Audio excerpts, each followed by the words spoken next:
Flex Freestyle was absolutely another day at the office for me. I respect the platform for what it means and sort of has meant, for the culture. I feel like it was a long time coming. In my mind, I just wanted to get in there, rap immediately, and then, boogie.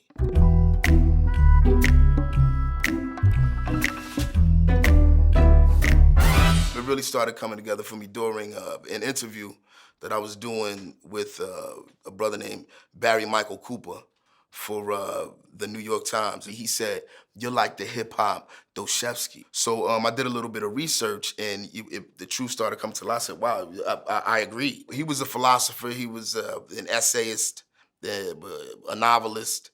But what he did was he spoke to the social and political and spiritual struggles of his time in the same way that I do.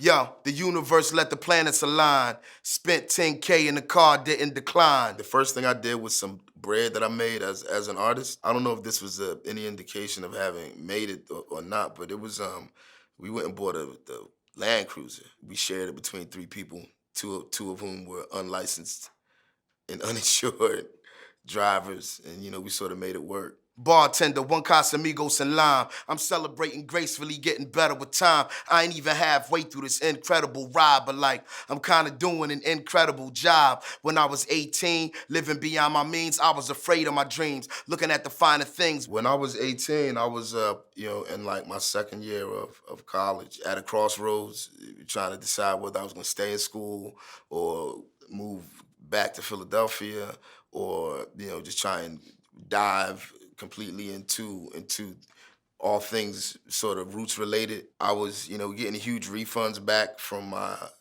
tuition because I would get these college loans and stuff, and then drop classes. So you get refunds back from mad classes. I was living beyond my means, literally. Wishing I could flip to a microchip from a paper clip, upgrade to a rocket ship from a basic whip. Cash rules everything. I just wanted a taste of it. Fast food, hurrying, saving time and wasting it.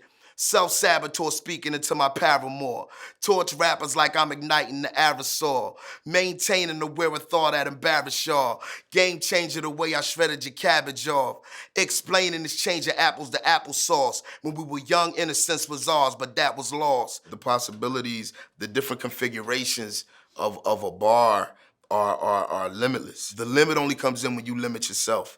So I try not to do that. I try not to limit myself to the way a word is traditionally pronounced. Where I reside is the dark side of the glory. The fury I manipulate is the arc of the story. Written without a ghostwriter to author it for me. This is crime and punishment. I'm the judge and the jury. Listen, Dostoevsky. The whole crime and punishment, that was, in some people's opinion, that's one of Dostoevsky's best. That's his finest hour. I feel like that spoke to this time in my life. This is my crime and punishment. This is my, this will go down in history as my finest hour. I said, Dostoevsky meets Joe Pesci. Tired of staring at a glass half empty. Changing me from Dr. Sebi to Cock and a Semi. Dr. Sebi, he was a healer. And a spiritual advisor down in Honduras. He incorporated traditions from the Caribbean and from Africa. He was believed by some to have discovered or have worked on cures for very many very many popular diseases. I'm just leave it at that.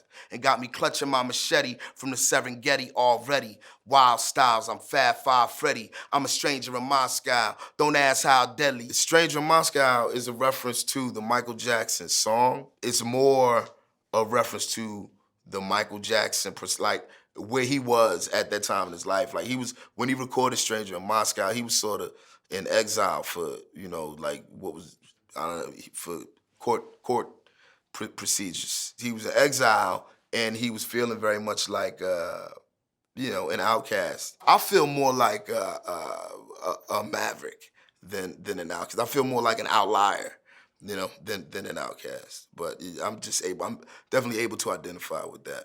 we're feeling that way. It's the Uma, Patrice Lumumba, Kwame Nkrumah, to the Tripoli shore from the walls of Montezuma. Stop, intruder. I'm based on facts. I'm not your rumor. A malignant tumor slid through in a suede puma. The steady, heavy, legendary, all praises overdue. Same cloth as the chosen few. Rap noble Drew. I guarantee you no more music by the suckers. It's not a victimless crime if anybody suffers. In a system that was designed for them to try to cuff us. But what's the use in the trying when can't nobody touch us? Unless it's fabricated, probably drug related. But love or hate it, I will not be subjugated. When they screaming, you the greatest that did it, what's underrated? I mean, for years, I've been told by lots of people whose opinion I respect, like, yo, you're one of the best. When other folks that I, sort of run into say, yo, how's it feel to be so underrated? It's like, I don't really get that. If so many people feel like, yo, I'm top 5, I'm top 3, I'm top 10, I'm their number 1, which is what I get from the people. And it's not like I don't live in a bubble. I'm out and about everywhere in the world. And that's what I get. So what's underrated? I mean, this is what I do it for. This is everything that I've wanted. It's like I want it to be received in this way. As if every other player who spit it was unrelated. If a man's a temple, the circumstance is simple. So to be transcendental, we do enhance the mental. This is elder statesman conversation. Take a look into them books from down in the basement. I think the whole elder statesman line speaks to myself and artists like myself having reached a level of OG status in the game. I've been around for a long time. I made a lot of records. I've done a lot of shows. I've lived a life. I've earned my stripes. So these grays and white hairs that you see in my beard, and the fact that I don't have the option of growing dreadlocks anymore at this point. Like all of that, it's like I work for this, so I definitely embrace it.